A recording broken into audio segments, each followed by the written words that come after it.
CHICKEN. Use the code CHICKEN in the shop. Hey guys, the Chicken is here. Welcome back to another Boom Beach video, and in today's video, guys, we have your Season 63 sneak peek.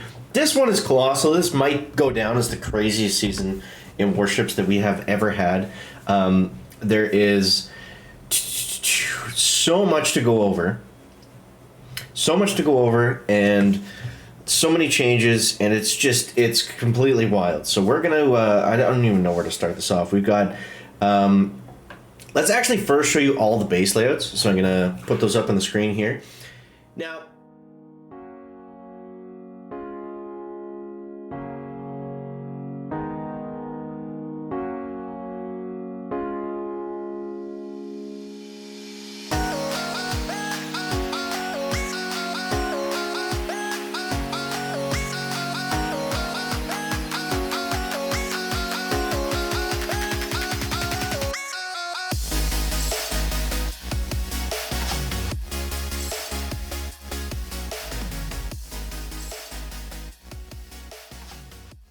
Now, the crazy thing is we have 8 engine rooms this season.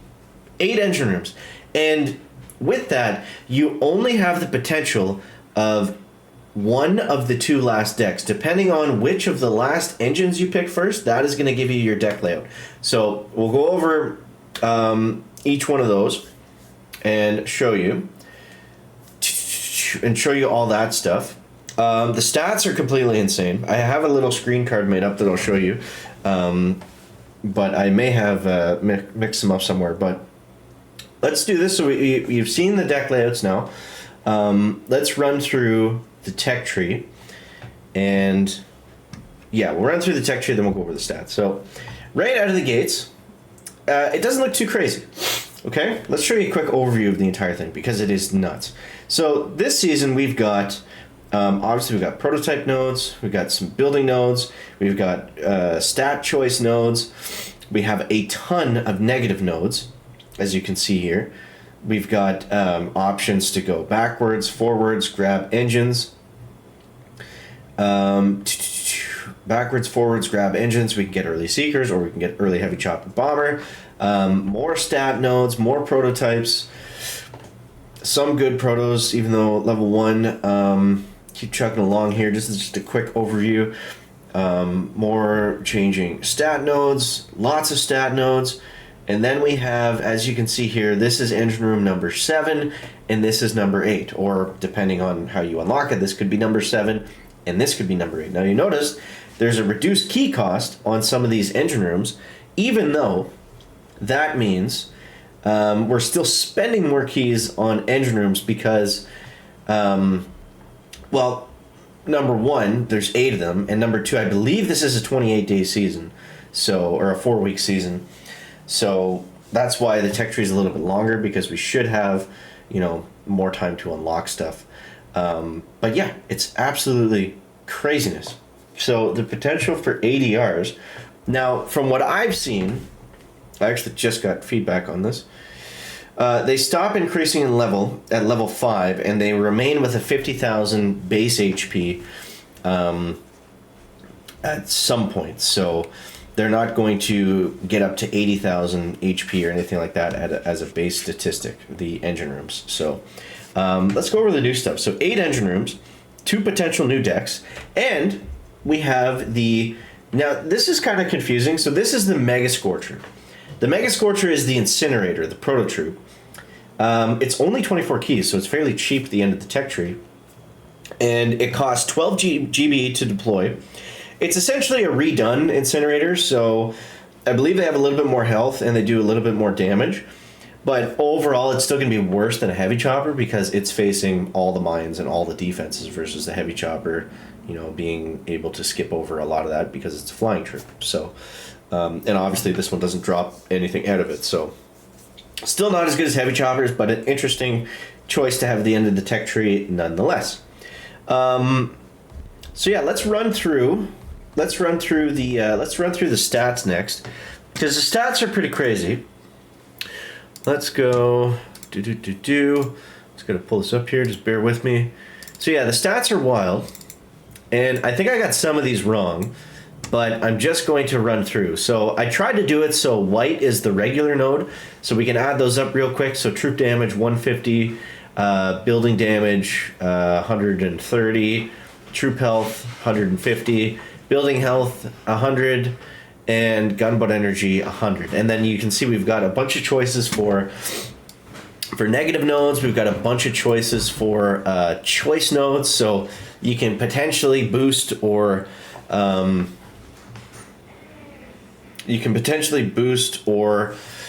lower a lot of these stat nodes based on your choices in the tech tree, which we'll go over next. Alrighty, so we've seen the deck layouts, we've seen the stats, we've seen most of the tech tree. Now let's talk about how this could potentially work, okay? So we've gone over the new stuff as well. And with there being 8 engine rooms, I feel like that really opens it up to a lot of different possibilities. And I mean, if we bring the stats back up here, if we just look at the base ones, because it gets kind of confusing when we look at all the red and yellow and potentials and stuff like that. There's a lot of troop health potential, and there's a lot of building damage, and building health is a little bit light, so that means really anything could work. And with there not being a ton of defensive stats right out of the gate, I'm hoping that this means, and we have troop damage and GBE right away, I'm hoping that this means it's going to be a little bit more offensive in the beginning, and we're not going to hit that, kind of compact fizzle base, right out of the gates, which would be nice. The interesting thing is as well, there's not really a lot of troops to pick from. We've got Warriors with Kavan. We also have to get Smoke, so Warriors might be the deal right out of the gates. So yeah, that's where Hot Pot could come in handy to deal with those guys, or you just kind of take the hit and then keep moving forwards, which seemed to be the deal last season. We will have to get this multi-node, so we'll probably want to go with flamethrowers or maybe even mines, because there is no troop health at the very beginning, right? So those warriors are going to get toasted running across mines.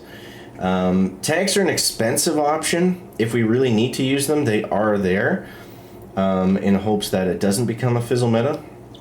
I would have liked to see them actually switch tanks with warriors, just to make sure that people can get engines. But anyways, let's keep moving forward. So things get really interesting after 4ER. So 2 and 3 engines is mostly the same. We've got a couple interesting nodes to choose from. We got the GBE right here in the middle. We've got flares after 3. So I think warrior and flare right out of the gate is probably going to be really strong. I think most people will go for something like that. Obviously, it's season hasn't started yet, so we don't know for sure. But it's it's definitely going to be viable. Next, we've got, what do we have here? So we've got potential for a Sky Shield there. If we really want to stop the warriors, we can go DBD Sky Shield. That is really kind of far out of the way from 4ER though.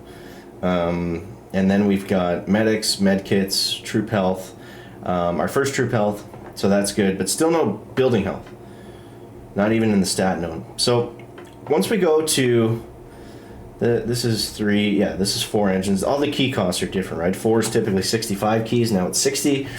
So yeah, they've lowered the cost of the engine rooms because there's more of them. We'll still end up spending more keys on them overall.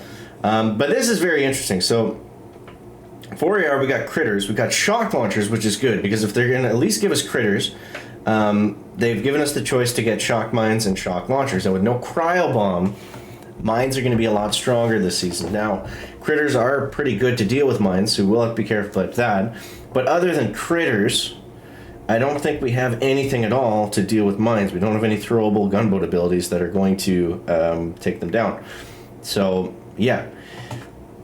Now, we've got a big choice to make here.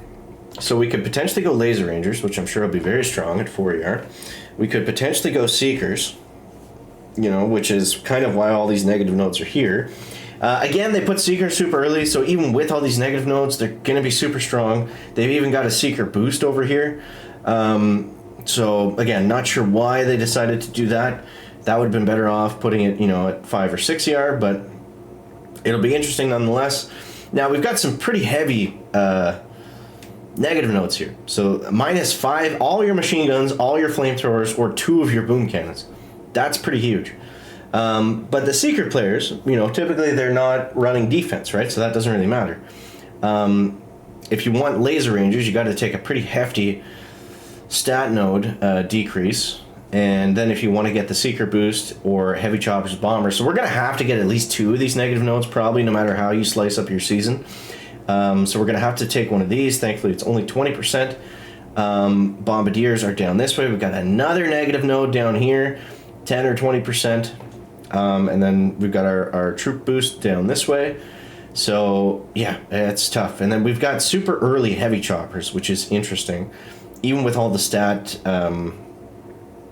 decreases, that's, it's got all the strongest troops. You just got to pick your path. You got to pick your path and try not to take as many nodes as you can. But the thing is, I think heavy choppers are still going to be better than the new incinerators because, like we said at the beginning of the video, they fly, so they get to skip most of the defenses. And then after this, we've got some more stat node choices. We've got mechs. We've got barrage shock bombs super late this season, close to 6 ER. 6 ER for that 120 keys. We've got an interesting troop boost node, kind of out of the way. It'll be heavies that everyone will pick for the most part, unless you're running RCs. But yeah. Then we got a stat node increase, so we're starting to gain some of our stats back from the negative nodes at this point.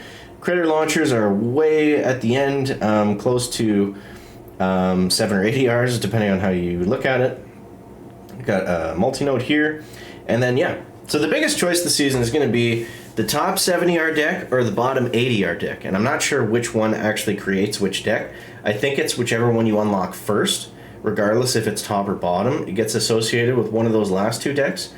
So, yeah, I mean, I feel like that means most people are going to be running the same deck at the very end, but you would technically have the choice to just run 7 ERs and not get the 8th one.